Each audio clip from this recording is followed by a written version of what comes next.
Alidé a démarré ses activités en 2006, suite à la transformation institutionnelle du programme Crédit Épargne de l'ONG française Initiative Développement. Sa mission est d'améliorer les conditions de vie des populations défavorisées en leur offrant des services financiers et non financiers de qualité. Alors, au démarrage, précisément dans les années 2006-2007, nous avions eu à faire face à un certain nombre de défis, notamment d'ordre opérationnel. Il s'agit des défis d'impayés avec un portefeuille à risque élevé de 23%, un fort taux de départ de la clientèle. Nous avons perdu plus de 35% de notre clientèle à l'époque. Il y a la forte concurrence.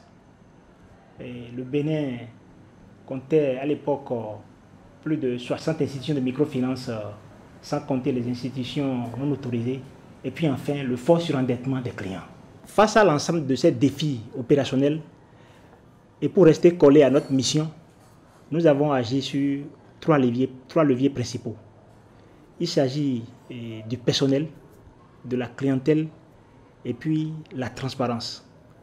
Sur le personnel, il s'est agi de remettre le personnel en confiance en identifiant des indicateurs de productivité et de motivation pour doper le moral du personnel. Sur la clientèle, nous avons renoué avec la clientèle en développant de nouveaux produits et surtout en insistant sur notre dimension services non financiers qui permet de développer un ensemble de services d'accompagnement social et familial pour une prise en charge complète de la clientèle. S'agissant du volet de la transparence, nous avons opté pour une transparence intégrale, c'est-à-dire vis-à-vis de nos partenaires techniques et financiers et vis-à-vis de la clientèle. C'est vrai, notre engagement dans la gestion de la performance sociale n'est pas sans résistance. On a des résistances internes et externes. En interne, c'est les auditeurs internes qui voient que les charges affectées au volet social pèsent trop lourd dans le total des charges. Et pour les résistances externes, c'est les bailleurs de fonds qui craignaient que Alidé soit en impayé par rapport, ne puisse pas rembourser ses engagements vis-à-vis d'eux. Les résultats que nous avons obtenus suite à nos différentes actions ont permis d'accroître la portée de notre clientèle qui est passée de 8 000 à 23 000 à fin 2011. L'encours de crédit qui était à moins de 2 milliards est passé à 3 milliards. Le portefeuille à risque est resté dans les normes contenues à 4%. Et nous avons atteint notre autosuffisance opérationnelle en 2011. Mais c'est à partir de 2012, à la sortie des normes universelles de gestion de performance sociale, que l'institution a décidé d'asseoir sa stratégie. Et cette stratégie est basée sur la clarification de la mission et la définition des objectifs et des indicateurs sociaux. Parmi les indicateurs sociaux choisis, on peut citer le suivi du niveau de pauvreté des clients et la satisfaction des clients. Et à ce sujet, nous avons décidé d'avoir 90% de nos clients qui sont satisfaits et d'atteindre 70% des clients plus pauvres. Un autre indicateur ou objectif que nous suivons, c'est le nombre de femmes dans le portefeuille. Et nous avons décidé d'atteindre au moins 85% des femmes. Toujours à partir de 2012, nous avons réalisé des audits sociaux et des évaluations qui nous ont permis, entre autres, de constater qu'il faut encore à l'institution plus d'engagement des autorités et des membres du conseil d'administration. Et là, nous avons formé nos administrateurs, ce qui a amélioré leur intérêt à la gestion de la performance sociale. En tant que chef service opération, plusieurs responsabilités nous ont été confiées. Et la première, c'est l'enquête de satisfaction des clients que nous organisons tous les 2 ans afin d'identifier les nouveaux besoins de notre clientèle. Grâce à cette enquête de satisfaction et au regard des recommandations qui nous ont été faites, nous avons apporté des solutions significatives. Nous avons élaboré deux produits. Le produit DAT dépôt à terme et une amélioration du produit DAV qui existait. En ce qui concerne le financement agricole, tout un dispositif a été mis en place. Il s'agit d'abord du recrutement des conseillers en production végétale pour l'encadrement technique des producteurs sur le terrain. Également, la méthodologie de mise en place du crédit a été revue et répond efficacement aux intérêts techniques des spéculations à financer. Nous ne demandons plus obligatoirement les garanties matérielles, mais les cautions entre les membres sont éligibles pour avoir accès au crédit à l'ALD.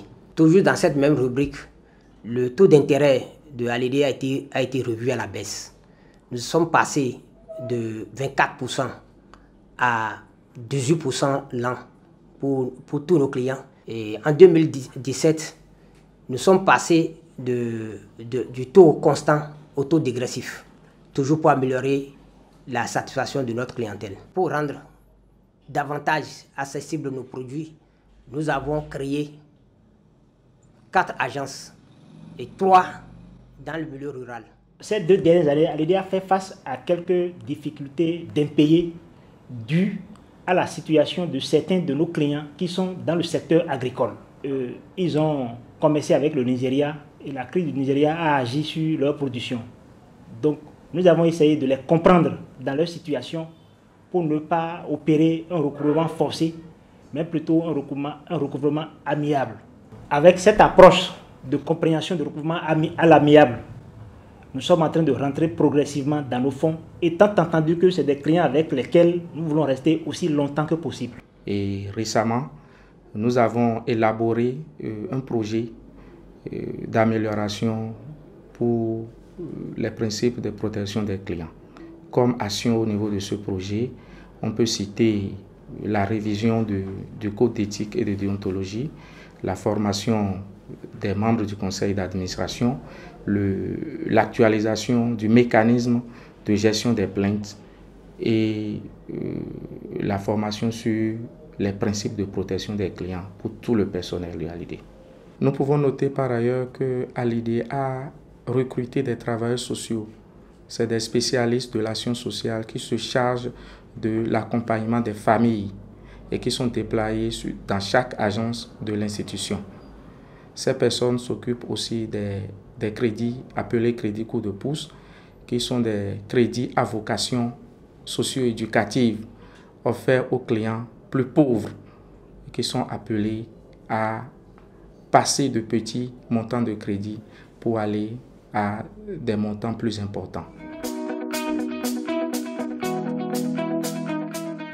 Toutes ces actions mises en place grâce à la gestion de la performance sociale nous ont permis d'améliorer significativement nos résultats.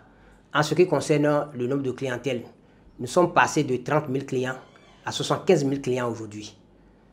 Et en ce qui concerne le portefeuille du crédit est passé de 1,2 milliard aujourd'hui à 4,5 milliards. En ce qui concerne l'épargne, nous sommes passés de 900 millions à 2,5 milliards actuellement. L'engagement de l'ALD dans la GPS est encore très fort aujourd'hui, d'autant plus que les clients les plus fidèles de l'institution, c'est ces clients-là que nous avons accompagnés depuis le volet social jusqu'au volet économique. Et ils ont fait beaucoup de temps avec nous et ils ont pris même l'ALD comme leur maison. Et si on leur dit aujourd'hui de quitter l'ALD, ils ne quittent pas. Et au niveau du conseil d'administration aujourd'hui, on peut dire qu'il y a quelqu'un qui porte les normes universelles de la gestion de performance sociale et qui pose des questions là-dessus. Et la gestion de la performance sociale doit normalement servir de base pour le développement de toute institution qui veut prospérer. Il s'agit de ne pas seulement voir la performance financière, mais la performance financière même intégrée dans la performance sociale.